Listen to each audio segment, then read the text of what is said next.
This video is brought to you by Dark Mode and Newton's Third Law, and with an honest dedication to Clubbers Von Hatzenbuhl, Carlos Angel, and Black Pill R9 KR. Sorry if I butchered any of your names, and thank you for your comments.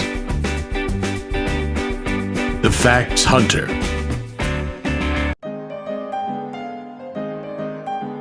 Five predictions Gonzalo Lira, the clown of Kharkiv, got wrong. Hi there. I'm here in Kharkiv, Ukraine, eastern Ukraine. I am 40 kilometers from the border with Russia. And here we are all waiting for the invasion. Look around you. Look how terrified we all are. Just waiting around. Wait a second. We're not waiting around for any invasion because nobody here over the age of 12 or with an IQ of over 90 seriously thinks that there's going to be an invasion. Because it's bullshit. I mean, even the president of Ukraine has been talking about, not panicking over something that is not going to happen. So I woke up to this morning. It's, February 24th, I believe. And, let me just get on screen here. So I'm in Kiev. I never expected to be caught in the middle of a war. I arrived here yesterday by plane from Kharkov.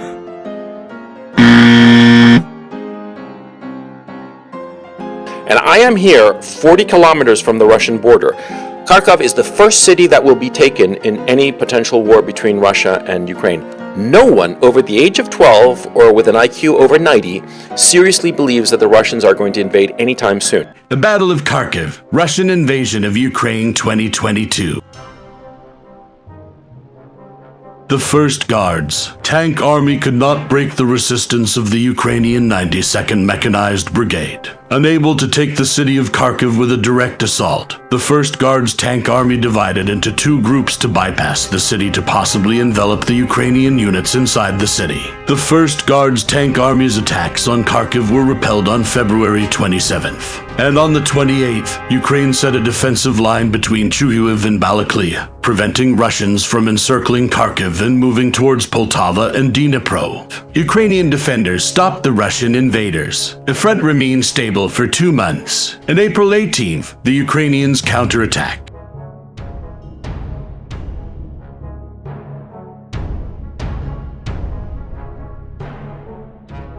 Kharkiv was never taken by the Russian invaders.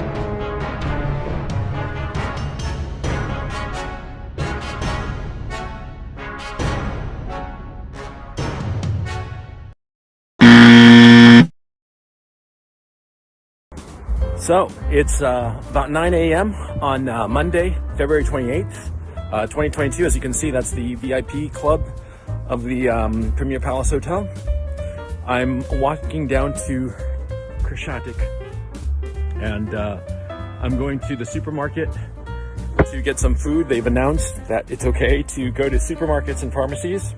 The problem that we're having is that because of the weapons that the Zelensky regime handed out willy-nilly in the last few days, a lot of criminals have these military-grade weapons, quite frankly. And so there's been robberies, there's been looting, there's been rapes, there's been all kinds of havoc because of these criminals. And it's known for a fact that a lot of the shooting that went on last night in Kiev had nothing to do with the Russians. The Russians were 10 kilometers or more away from these shootings, so it was clearly probably gang-related, gang settling scores, and shooting one another. That's something that the Western media is not talking about, of how the Zelensky regime, by handing out weapons, has basically given weapons to all the criminal elements in the city. And the criminal elements in the city are, first of all, figuring out their dominance hierarchy and this anarchy that the government has created. And soon enough, once that's settled, they'll start targeting the civilians. Regards from Kharkiv, eastern Ukraine. You know that the war in our country is already going through several months.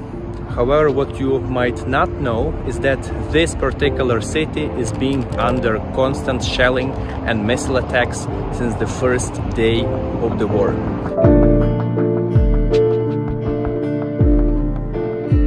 Currently there is war happening in Ukraine and soldiers are defending our land. I would like to also remind you that the war in Ukraine is not only about our country, but guys, it's also about the entire free world. And Ukraine is effectively now serving as the shield of the true liberty and democracy. The price for this freedom is very high, and here you can see just one of the scars of war. We also joined by two cool guys on this trip. Catalin from Romania, and Hrvoje from Croatia, with whom we actually spent some time already. It is still hard to process that we are actually living in the war, and like just look at this, right? It's crazy. Like, what do you feel when you see this? Honestly, like I'm freaking out.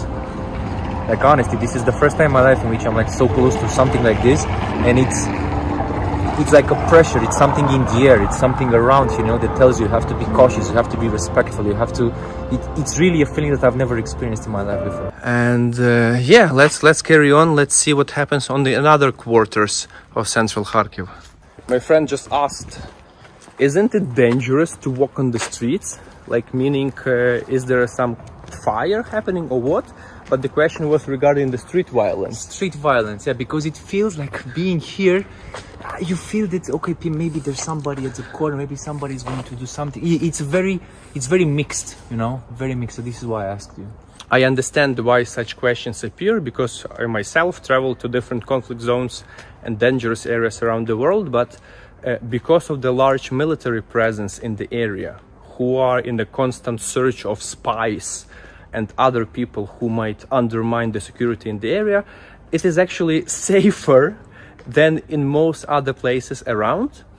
And for that reason you can freely walk. There are almost no people on the streets, and the biggest probably uncomfortable situation you can find yourself is being questioned, why are you filming? For that reason I've got this kind of pass which was given me by the Ministry of Defense and permitting to film and do the work.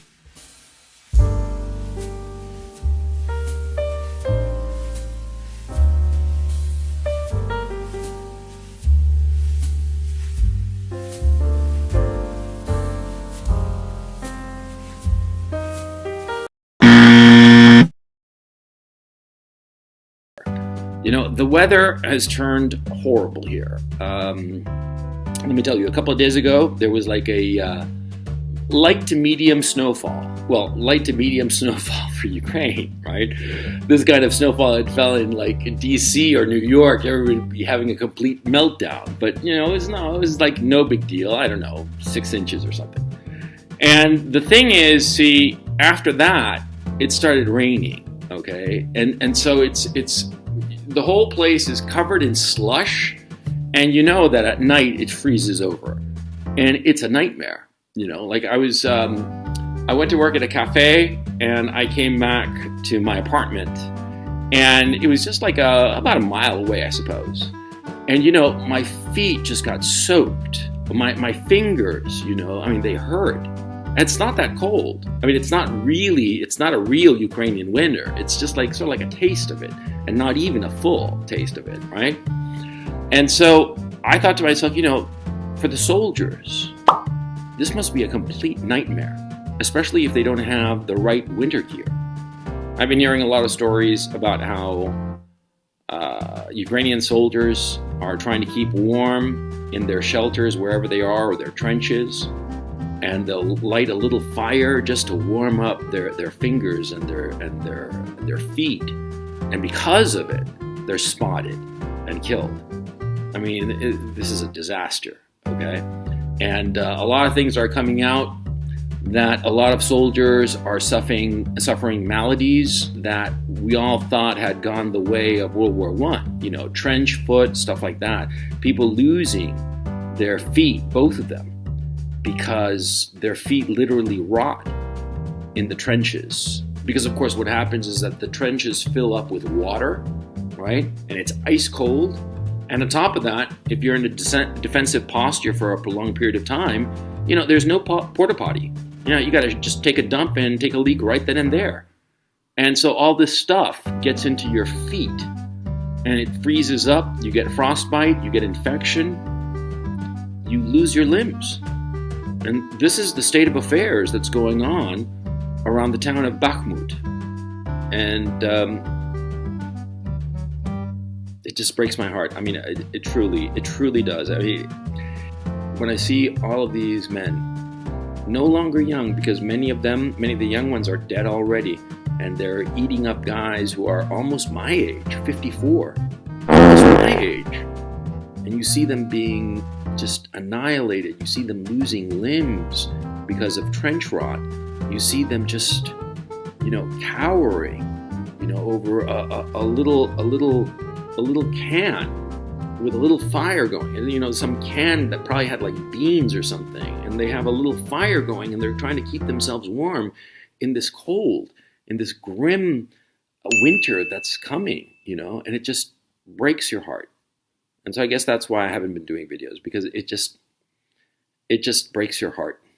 The mud season in Ukraine, the so-called Rasputitsa phenomenon, is bogging down the front. And now the first snowfalls have arrived. Tanks and armored vehicles are trapped in the sea of mud, and Ukraine is now finding it difficult to advance easily. The fighting is getting colder and wetter. Soldiers lie surrounded by mud and extreme sub-zero temperatures. Wet boots all day long and trench foot disease. Extreme situations that could even lead to hypothermia. The most complex situation is located in the Donbass. At the front, the cold and wet conditions are unbearable. To the autumn rains, we must now add the first snowfalls. When the snow melts, it turns to mud. Soldiers literally sleep on top of the water covered in mud up to their knees, enduring temperatures of almost 10 degrees below 0 Celsius. In this situation, there are even the first cases of soldiers with trench foot. This is a disease that occurs when you have had your feet wet for a long time. It causes swelling, numbness, a lot of pain. In those situations, hypothermia is going to be one of the biggest dangers, and this is when the comradeship between soldiers is important to be present. Because a soldier can detect that his comrade is going into hypothermia, and it is important to be very alert.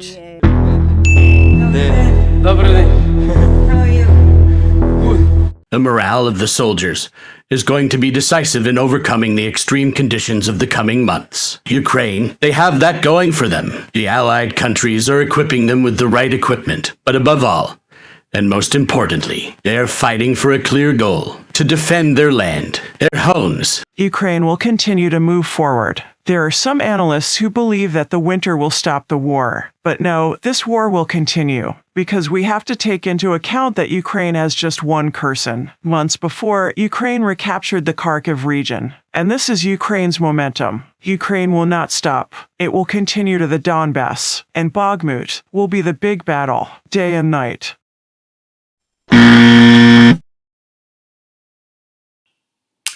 So it looks like Zelensky is about to be assassinated by the Americans. And I know it sounds insane to be saying this, but it's true. I just heard, not 20 minutes ago, I heard that Jake Sullivan, the National Security Advisor, who's the head of the National Security Council, the most important national security aid that President Biden has, and of course, one of the puppeteers behind the Zelensky regime. Well, he said at the Aspen conference, which is a conference of spooks and intelligence types, that Zelensky should be very afraid for his personal safety. Oh, God. I mean, dude, it's unbelievable. He is saying, Jake Sullivan is saying, that Zelensky is going to be killed. We'll never know. And we can speculate till the cows come home, because, recently the head of the SBU, he was fired. He was the best friend of Zelensky from childhood, and he was fired by Zelensky, and then later Zelensky walked it back and said, no, he's not fired, he's just suspended. And, what kind of palace intrigues are going on? Who knows? But clearly, this kind of palace intrigue starts happening when the situation starts to deteriorate, when it becomes clear to the participants that they are on the losing side. Do you see these kinds of palace intrigues with the Russians? No, you do not. The Russians are all on board. They are all behind Putin. Putin looks like a winner. Whenever he gives a speech or whatever, he is a winner. Everybody's on board. Everybody's, singing from the same hymnal. He's their guy. They're winning. Whereas the Zelensky regime, they know that they're losing. And all the PR stunts and all the ghosts of Kiev and God knows where else, they're not going to change. I mean, you can't win a war with ghosts. You can't win a war with tweets. You need to win a war with, soldiers, artillery. The war is lost. The Zelensky regime is panicking. All kinds of palace intrigue is going on. And now Jake Sullivan starts talking about his fear for the personal safety of Zelensky. They're going to take him out. Because, of course, from the point of view of the Americans, it makes more sense to have a dead Zelensky than a living one. Because if they take out Zelensky, the whole country, Ukraine, it collapses into chaos. And in fact, it would be smart for the Americans to assassinate Zelensky while he's having a meeting with his military leadership. So you decapitate all of Ukraine in one blow, and the whole country, the Ukraine army, everything collapses into chaos, total chaos. And so the Russians are going to be stuck with this enormous country that is descending into civil anarchy. That's what the Americans are probably going to do. And of course, they're going to blame the Russians. And they're going to use the mainstream media, the accredited media, to push the narrative that it was the Russians who killed Zelensky. The Russians have no interest in killing Zelensky for a very simple and very pragmatic reason that a lot of people have said, which is the Russians need Zelensky alive so that he can sign the ceasefire, so that it would give the ceasefire legitimacy.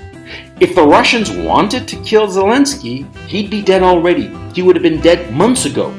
He could have been dead on the very first day of the invasion. But the Russians, who could kill him whenever they wanted to, because they have the spies and the missiles to do it, they have not touched him because they need him alive. But Washington no longer needs Zelensky alive. He's more valuable as a martyr because they can point the finger at the Russians and say, the Russians did it! Those evil Ruskies killed Saint Zelensky! And they'll make monuments to Zelensky, and I'm talking literal marble monuments to Zelensky, as a martyr to the evil Russians.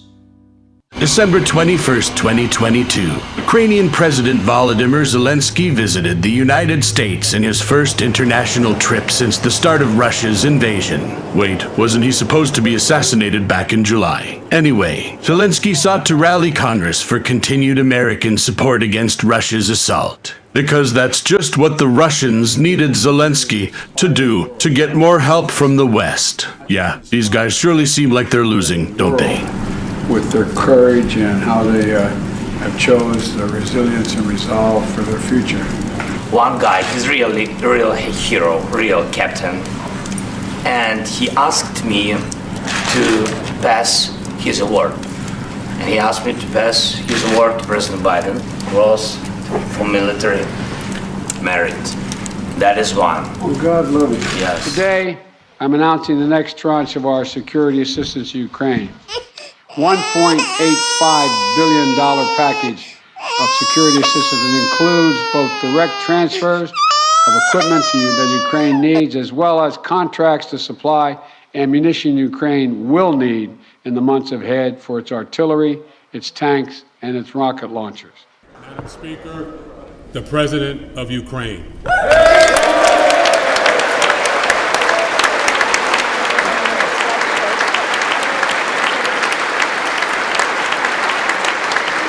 Against all odds and doom and gloom scenarios, Ukraine didn't fall. Ukraine is alive and kicking. The Russian tyranny has lost control over us.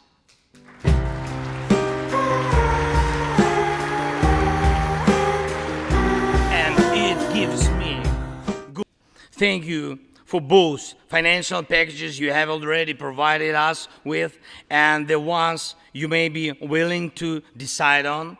Your money is not charity. It's an investment in the global security and democracy that we handle in the most responsible way.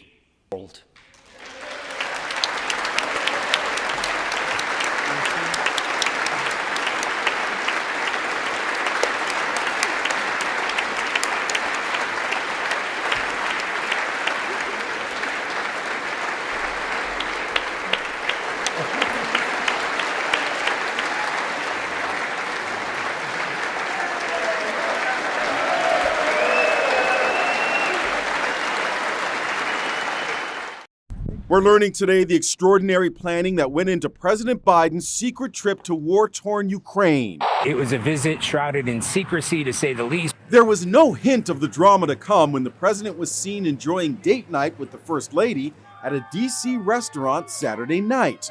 8 hours later, at 3:30 a.m. Sunday morning, the president slipped out of the White House under cover of darkness, taking off not on Air Force One, but a smaller plane at 4:15, with just 2 reporters on board sworn to secrecy. They had to surrender their phones at Joint Base Andrews when they met the plane yesterday morning. The White House even published a fake schedule showing the president at work in the Oval Office when he was actually in the air on his way to Ukraine, accompanied by just 3 aides. Typically, the president can take over a dozen staffers with him somewhere, a huge security contingent, but we are now learning that he went with a small medical staff, a photographer, only a handful of staffers were there with him. All told, it was a 20-hour odyssey for the 80-year-old Biden. The 2 leaders didn't flinch when an air raid siren rang out as they crossed Kyiv's central square to lay wreaths at a monument to the thousands of soldiers killed in the war.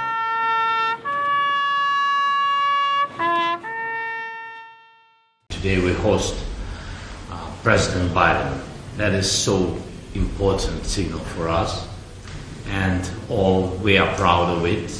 Thank you very much for coming, Mr. President. That is a huge moment of supporting of the Ukraine. Presumptuous of me to say this, but I thought it was important that the President of the United States be here the day the attack began.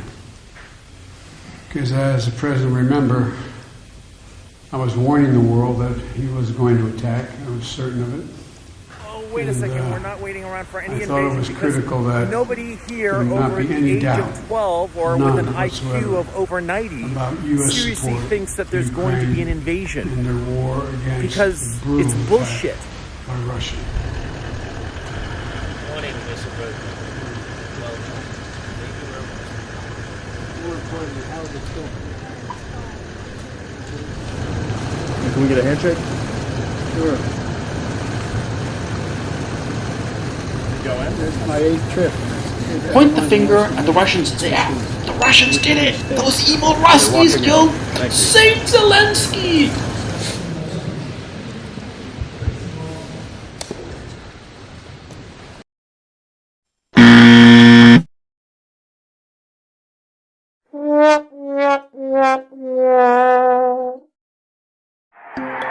Bonus round. Все. Всех победим, всех убьем, всех, кого надо, ограбим. Все будет, как мы любим. Давайте с Богом.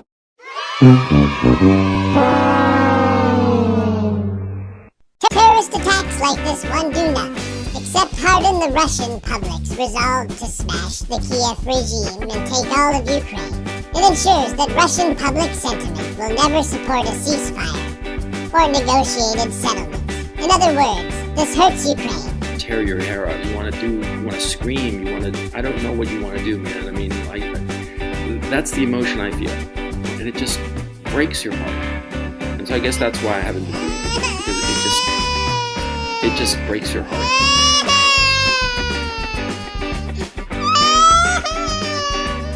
Thank you for watching. Like and subscribe for more.